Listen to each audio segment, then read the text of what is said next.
আজকে আমি বানাবো খুবই সহজ একটি নাস্তা, যেটা বানানো যতটা সহজ খেতে তার চাইতে অনেক বেশি মজা। কম উপকরণে ঝটপট কোনো স্ন্যাক্স বানাতে চাইলে এই নাস্তাটি বানাতে পারেন। আশা করছি আপনাদের ভালো লাগবে। আসসালামু আলাইকুম, আমি আফিয়াস কুকিং ইজি রেসিপিতে আপনাদের সবাইকে ওয়েলকাম করছি। প্রথমে আমি নিয়ে নিচ্ছি 1.5 কাপ ময়দা, সাথে দিয়ে দিচ্ছি 1/4 কাপ চিনি, 1 চা চামচ ইস্ট।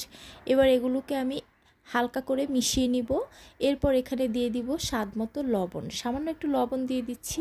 এবার হালকা কুসুম গরম দুধ দিয়ে ডোটাকে তৈরি করে নেব। ডোটা কিন্তু খুব বেশি নরম করা যাবে না, আবার খুব বেশি শক্ত করা যাবে না। অল্প অল্প করে দুধ দিব আর সফট একটা ডো তৈরি করব। ময়দার মিশ্রণটা দুধ দিয়ে ভালো করে মেশানো হয়ে গেলে এরপর এখানে আমি 2 টেবিল চামচ তেল দিয়ে দিব।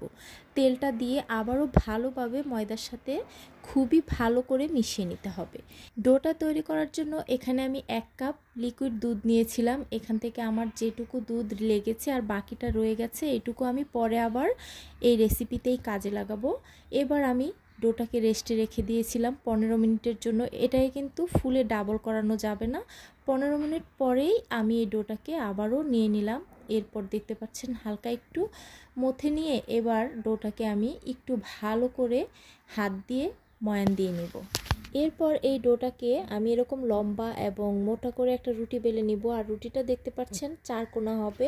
যতটা সম্ভব বেলুন দিয়ে বেলে তারপর হাত দিয়ে সমান করে নিতে হবে। এরপর বাকি যে দুধ রেখেছিলাম সেখান থেকে ব্রাশ দিয়ে নিয়ে চারপাশে খুবই ভালো করে দুধ ব্রাশ করে দিতে হবে। খুব ভালো করে চারপাশে দুধ ব্রাশ করে দিতে হবে। আর দুধ কিন্তু বেশি পরিমাণে দেয়া যাবে না, ব্রাশ দিয়ে যতটুকু দেয়া যায় ততটুকুই দিতে হবে। এরপরে এখানে আমি সাদা তিল উপরে ভালোভাবে ছিটিয়ে দিব।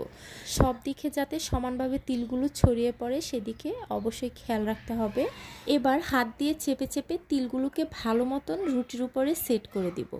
এরপর হাত দিয়ে সেট করে দেওয়ার পরে এখানে আমি ময়দা ছিটিয়ে দিব, যাতে এই রুটিটাকে আমি উল্টিয়ে দিব অপর পাশেও একইভাবে প্রসেস করার জন্য। এই জন্য ময়দা ছিটিয়ে দিব যাতে রুটিটা অপর দিকে লেগে না যায় বা তিলগুলো নিচের দিকে পড়ে না যায়। রুটির উপরে ময়দা এভাবে ছিটিয়ে দিয়ে হাত দিয়ে খুবই ভালো মতন মিশিয়ে দিতে হবে। আর এই ময়দা ছিটানোর কাজটা কিন্তু হাতে করা যাবে না, একটা চালনির উপরে নিয়ে তারপরে রুটির উপরে এভাবে ময়দা ছড়িয়ে দিতে হবে। এরপর রুটিটা উল্টিয়ে আমি একই প্রসেসে দুধ ব্রাশ করে দিব, তারপরে আবার তিল ছিটিয়ে দিব, আবার ময়দা এভাবে ছড়িয়ে দিয়ে হাত দিয়ে সমান করে দিব। এরপরে হালকা একটু বেলে নিব। দেখতেই পাচ্ছেন বেলা হয়ে গেলে যে কোনো একটা সোজা কিছু ধরে স্কেল অথবা আমি এখানে খুন্তি নিয়ে নিয়েছি, আচ্ছা এভাবে ধরে তারপরে এটাকে প্রথমে এরকম লম্বা করে কেটে নিব, তারপর আবারও এরকম ছোট ছোট করে ভাগ করে নিব। আপনারা আপনাদের পছন্দ অনুযায়ী শেপ করেও কেটে নিতে পারবেন। এরপর এগুলোকে খুবই তাড়াতাড়ি করে আলাদা করে নিতে হবে, তা না হলে একটার সাথে একটা লেগে যেতে পারে। আর আমি দেখতে পাচ্ছেন যে কয়টা আলাদা হচ্ছে না সেগুলোকে আবারও কেটে কেটে আলাদা করে নিচ্ছি। আর এইটাকে কিন্তু আর কোনো রকম ঢেকে রাখা বা কোনো কিছুর দরকার হবে না, জাস্ট তেলে দিয়ে ভেজে নিতে হবে। তো চুলায় আমি তেল দিয়ে দেখতে পাচ্ছেন হালকা করে গরম করে নিয়েছি তেলটাকে। এরপর একে একে আমি যে কটা প্রথম তেলে ধরে সে কটা দিয়ে দিলাম। তারপরে যখন দেখতে পারবেন এরকম ফুলে উঠেছে তখন এটাকে কিন্তু অনবরত উল্টে পাল্টে দিতে হবে। আর খুবই তাড়াতাড়ি কালার চলে আসে। আর চুলার আঁচ রাখতে হবে একদম মিডিয়াম থেকে লোতে, কারণ চুলা বাড়িয়ে দিলে এটা তাড়াতাড়ি কালার চলে আসবে কিন্তু উপর দিয়ে শক্ত হয়ে যাবে, মচমচে হয়ে যাবে, কিন্তু ভিতরে কাঁচা রয়ে যাবে। তো এটাকে দেখতে পাচ্ছেন আমি উল্টে পাল্টে নেড়ে ছেড়ে এভাবে ভেজে নিচ্ছি। আর আমার এক ব্যাচ ভাজতে 6 থেকে 7 মিনিটের মতো সময় লেগেছে।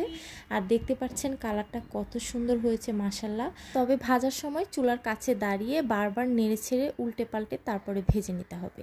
এই নাস্তাটা আপনি একবার বানিয়ে 3-4 দিন পর্যন্ত নর্মালি রেখে খেতে পারবেন, বাচ্চাদের টিফিনেও দিতে পারবেন। আশা করছি আপনাদের ভালো লাগবে। সহজ সহজ এবং ইউনিক রেসিপি পেতে আমার পেজটাকে ফলো দিয়ে রাখতে পারেন, আমার ইউটিউব চ্যানেলটিকে সাবস্ক্রাইব করে রাখতে পারেন। আর অবশ্যই কিন্তু ভিডিওতে একটি লাইক করে দিবেন। আজকে তাহলে এ পর্যন্তই, দেখা হবে আবারও নতুন কোনো রেসিপি নিয়ে। সবাই ভালো থাকবেন, আল্লাহ হাফেজ।